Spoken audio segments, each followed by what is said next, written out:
Welcome back to Bill's Cichlid Room. After the auctions last week, I managed to fit out one of the tanks, which is this one just above me. So I thought we'd have a look at it and actually have a look, see what fish are in there and talk you through it.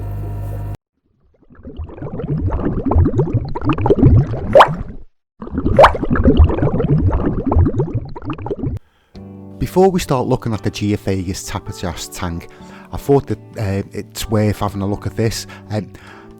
So last weekend I actually did all my water changes. I did a little bit more than normal, so it was a 50% cold water change.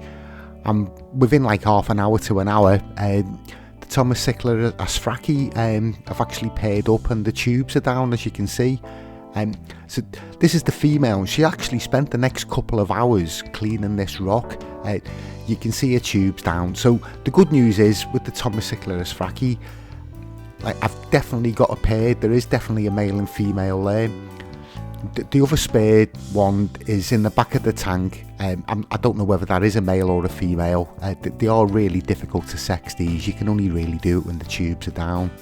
But yeah, I was really pleased with this, so I thought I'd share this with you before we get stuck into having a look at the tank that's been cleared out a little bit.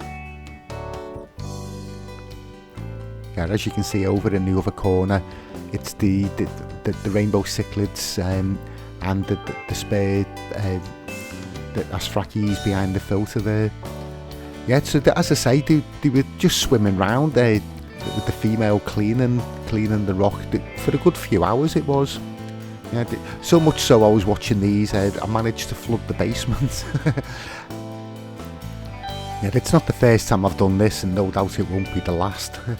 But yeah, it was when I was filling up the tanks with the hose pipe. I got distracted watching the asfraci, and when I turned round there was water all over the floor, but never mind.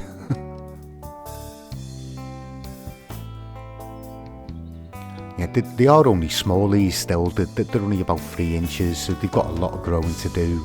So yeah, I'm not surprised nothing come off it, but it's just really nice to know that I have got a pair.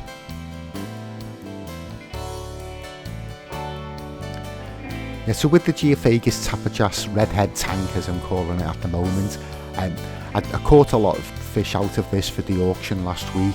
I took all the rocks out and everything, give it all a good clean out before putting the fish back in. So yeah, now it's not as crowded as it was. It's a good chance to have a look and see what we've actually got in there. So there's 4 of the bow corti, which you can see. There's a pair of sajica. The sajica were actually spawning last month, but because the tank was so busy I wasn't able to raise any to get any of the fry out. There's also a pair of the Amatitlania altoflava. They again were spawning last month, but the same story, that I didn't take any of the fry out. There's a couple of female guppies in there from an old breeding project, and I'll have to put a male in there actually and let them get on with it. This is the male altoflava, and I've put in the grow outs of the salvini in there, so there's about 6 of those, and I've also put in the small group of the caruleus in there, so there's about 6 of those as well. So they seem much happier in the bigger tank. Yeah, so there's nothing aggressive in here, so yeah, all the fish, they're all getting on quite well. So yeah, I'm just hoping later on during the month I'll probably do the same again. I'll do a big 50% cold water change and hopefully everything will start breeding.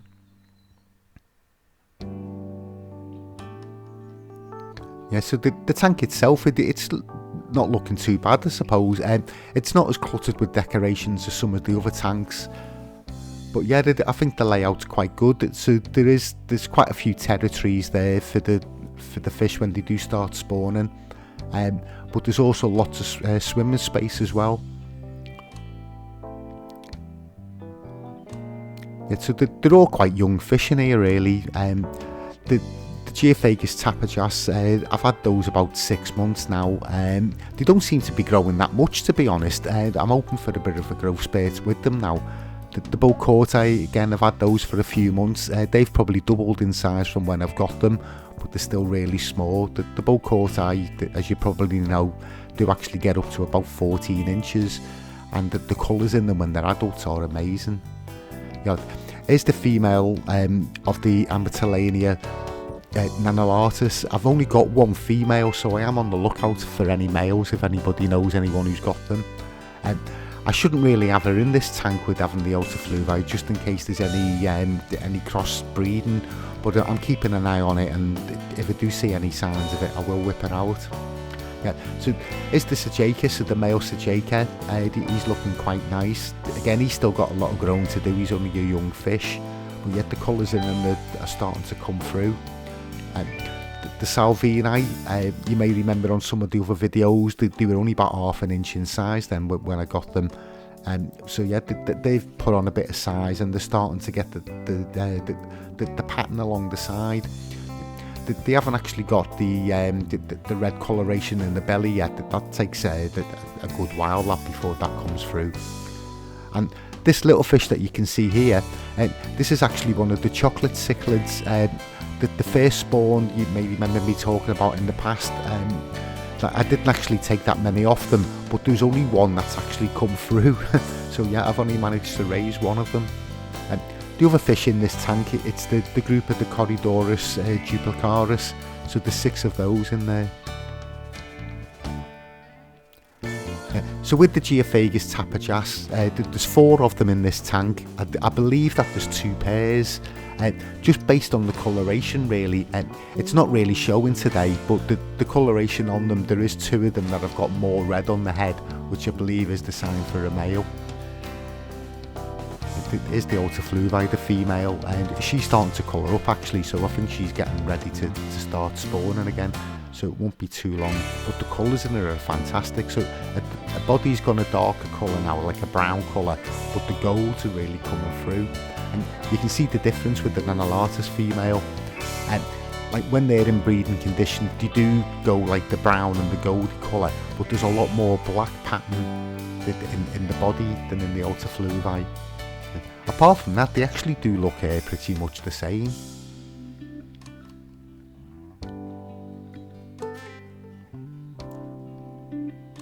I see what else is going on in the tank. So the salvini, they're getting on quite well, but with all the other fish. I know they can be a bit of a problem when they get towards adult size and they start breeding.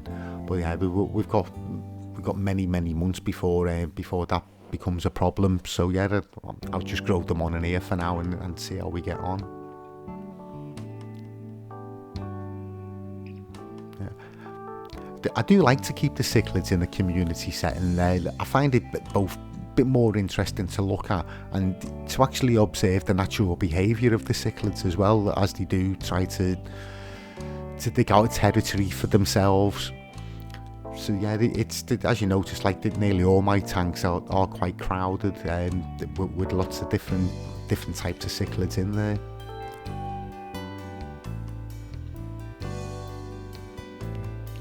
Yeah, I thought I'll put a little bit of food in them, but we can see which ones come out, just in case I've forgotten about any.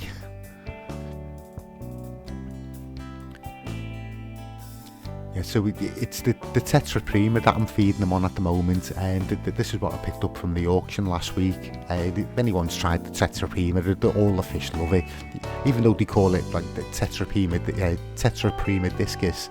Like it's great for all cichlids.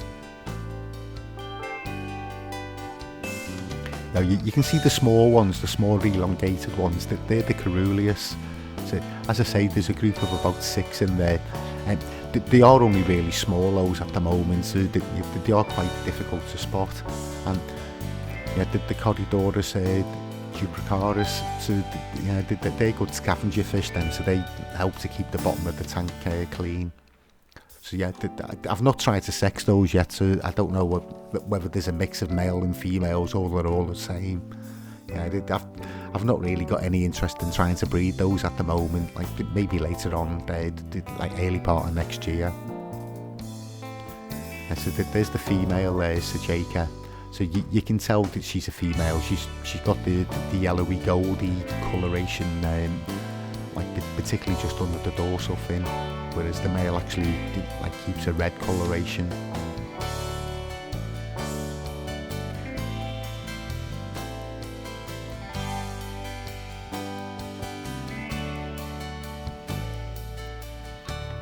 Yes, the Geophagus doing what Geophagus do. They're just picking all the food up off the bottom. They do sift through the sand and get any bits of food that's caught in the sand as well. So yeah, with having the Corydorus in here and the Geophagus, you would think that the tank would be cleaner all the time, but never mind. This is the group of the Amatitlania altoflava that I got from the auction last Sunday. So there's a group of 4 in here. So there's 3 females and 1 male.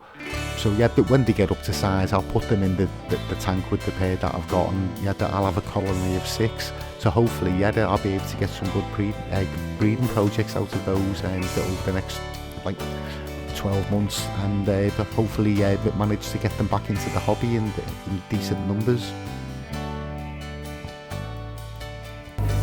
Thanks for watching. Don't forget to hit the subscribe button, and I'll see you all on the next video.